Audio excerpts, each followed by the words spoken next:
My husband whispered to his friend, thinking I couldn't hear. I feel stuck with her. I need a real woman. I pretended I didn't notice, just finished my drink and walked out.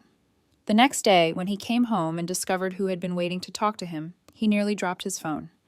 I'm Rebecca, 36, and I've been married to Andrew for 8 years. Until last weekend, I thought we had a solid marriage with normal ups and downs. Turns out he's been viewing me as inadequate for longer than I want to think about. And when I finally heard him say it out loud, something fundamental shifted in how I saw our entire relationship. Andrew and I met in our late 20s through mutual friends. He was working in event planning. I was doing financial consulting.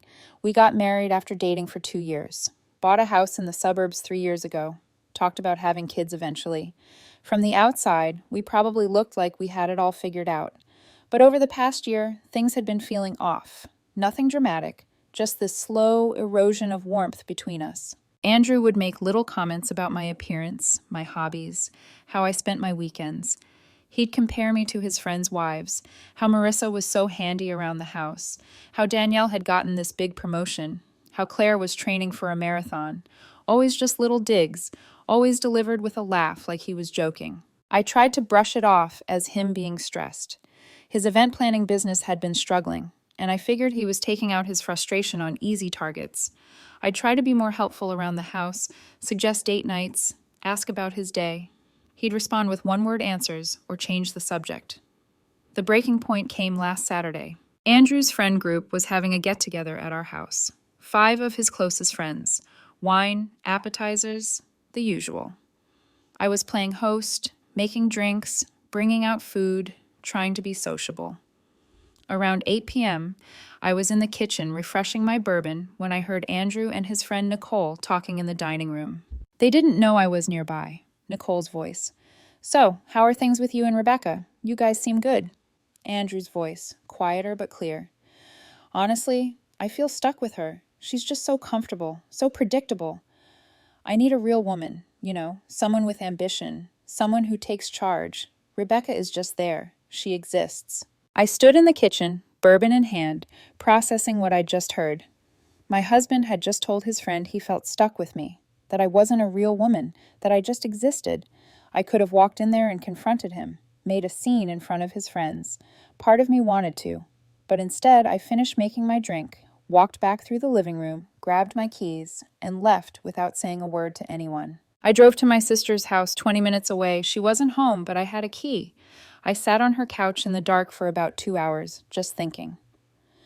Andrew called 3 times. I didn't answer. He texted, "Where did you go? Everyone's asking about you. Are you okay?" I texted back, "I'm fine. Needed air. Don't wait up."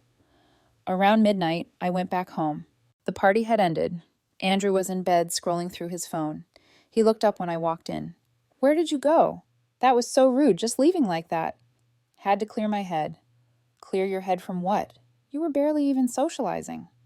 I looked at him, this man I'd been married to for 8 years. I'm tired, going to sleep. I went to the guest room. He didn't follow me. Sunday morning, I woke up early and started making calls. First to a divorce attorney my friend had recommended years ago when her marriage ended. I left a voicemail requesting a consultation, then called my sister asking if I could stay with her for a few days. She said yes, without asking questions.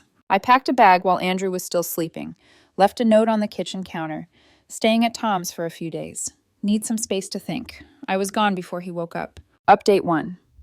I spent Sunday at Tom's house explaining everything. She was furious on my behalf. "He said that to Nicole with you in the house? That's disrespectful as hell. I don't even know if it's the first time." I said, "That's what's killing me. How many times has he said stuff like that when I wasn't around?" The divorce attorney called me back Monday morning. We scheduled a consultation for Tuesday.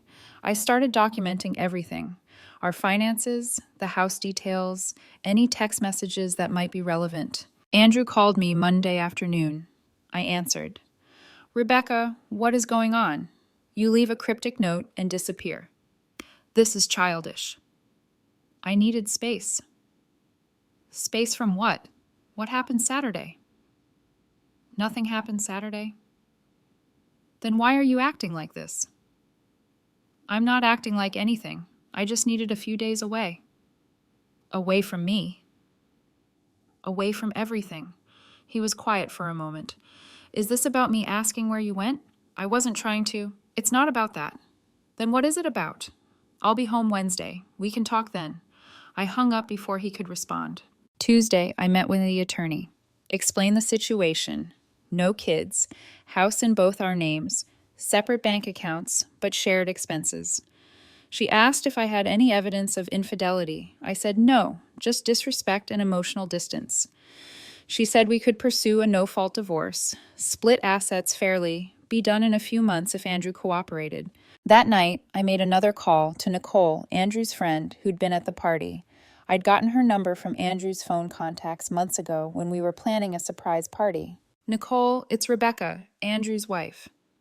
Oh, hi, Rebecca. Is everything okay? I need to ask you something, and I need you to be honest. Saturday night, you and Andrew were talking in the dining room. You asked how things were between us. Silence. Then you said you didn't think you heard what he said. That he feels stuck with me. That he needs a real woman. I heard all of it. More silence. Oh God, Rebecca, I'm so sorry. I didn't know you were nearby. How long has he been saying stuff like this? I don't think I should... Nicole, please. I need to know if this is new or if he's been feeling this way for a while. She sighed. It's not new. He's been making comments for maybe 6 months about how you're too passive, too comfortable, how he wishes you were more exciting. I've told him he should talk to you about it, but he always says you wouldn't understand. Wouldn't understand what? That he feels like he's settled, that he married you because you were safe, but now he regrets not holding out for someone more, I don't know, more impressive, I guess. My stomach twisted. Thanks for being honest. Rebecca, are you going to... I don't know yet, but I appreciate you telling me the truth. Wednesday morning, I drove back to the house. It was 10 a.m. Andrew should have been at his office. Except when I pulled into the driveway, I saw his car there, and, next to it, Nicole's car. I parked on the street and walked up. The front door was unlocked. I could hear voices in the living room. Andrew and Nicole having an intense conversation. I walked in. They both looked up, startled. Rebecca, Andrew said, standing quickly, you're home. I thought you'd call first. It's my house, I said calmly. Then I looked at Nicole. Thanks for coming. Andrew's face went confused. Coming? What do you mean? Nicole just stopped by to... I called her yesterday, I said. Asked her to meet me here this morning. I wanted to have a conversation with both of you present. Andrew's face went white. You called Nicole. Why would you? Because I wanted to hear directly from her how long you've been telling your friends that you're stuck with me and need a real woman. The room went silent. Nicole looked at the floor. Andrew stared at me like I'd slapped him. You heard that? Every word. Saturday night. You were in the dining room. I was in the kitchen. You told Nicole you feel stuck with me, that I'm too comfortable and predictable, that you need someone with real ambition. Rebecca, I was just venting. For 6 months, I said calmly. Apparently Nicole says you've been saying things like this for half a year, that you feel like you settled, that you regret marrying someone safe instead of someone impressive. Andrew turned to Nicole, betrayal written all over his face. You told her that? Nicole stood up. I told her the truth because she deserved to know. Andrew, you've been talking about her like she's some kind of disappointing compromise for months. I kept telling you to either talk to her or go to counseling, but you just kept complaining to us instead. You had no right, Andrew snapped. I had every right, Nicole said firmly. She's your wife. She heard you say that to my face at your own party.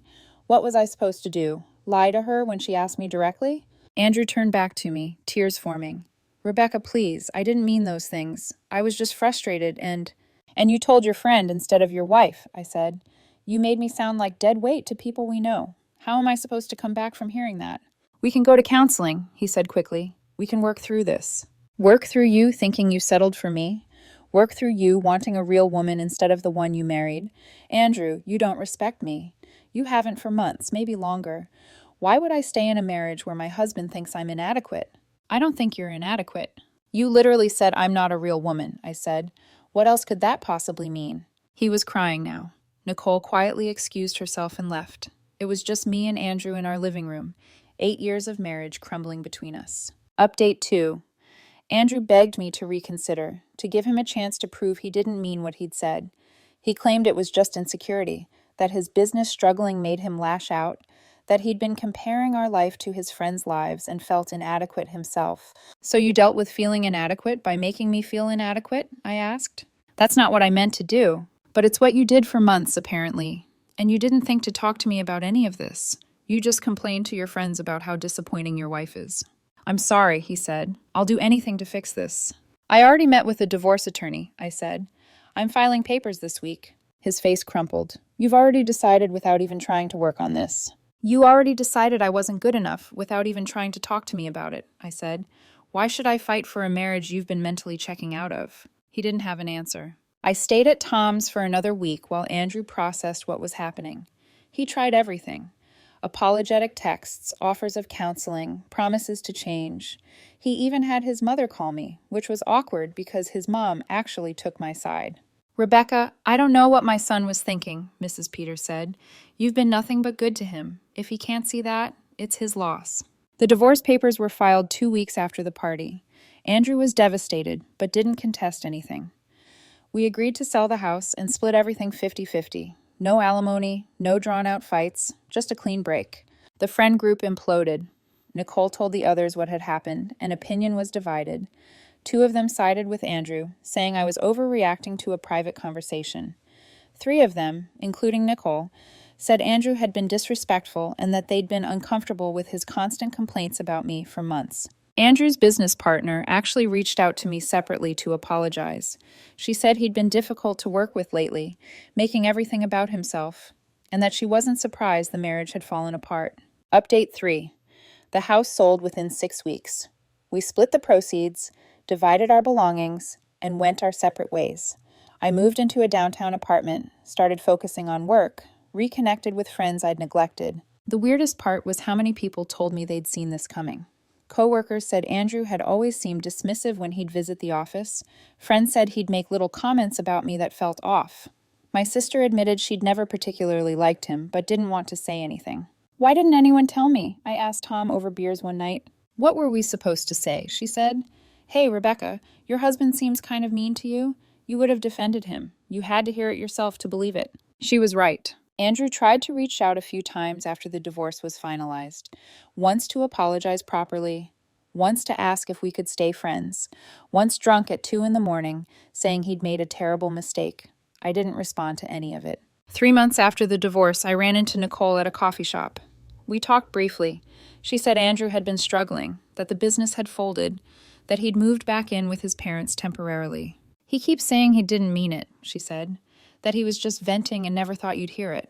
But he did mean it, I said. Maybe not the exact words, but the sentiment. You don't say something like that unless part of you believes it. Nicole nodded. You're probably right. For what it's worth, I think you handled this with a lot more grace than most people would have. I didn't want drama, I said. I just wanted out. Final update. It's been 7 months since that party. I'm doing well. The apartment feels like home now. I've been dating casually. Nothing serious yet, but I'm not in a rush.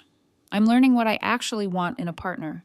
Someone who respects me, who builds me up instead of tearing me down, who talks to me instead of about me. Andrew is apparently dating someone new, according to mutual friends who still update me despite my not asking.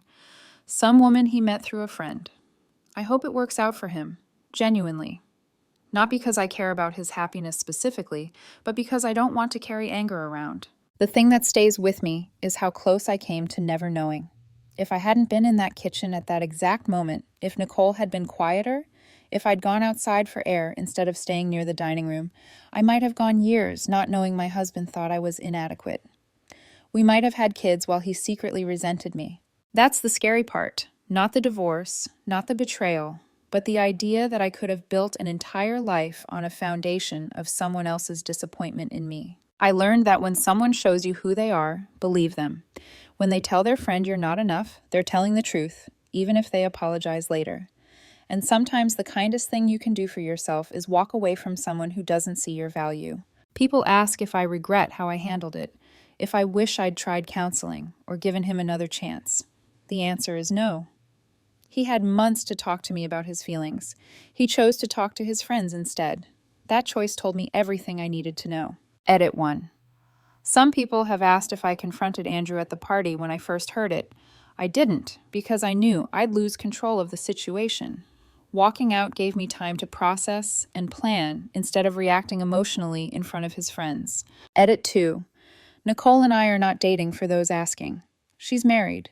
She just felt guilty about enabling Andrew's behavior and wanted to be honest when I asked her directly. We're not even really friends, just occasionally run into each other. Edit 3.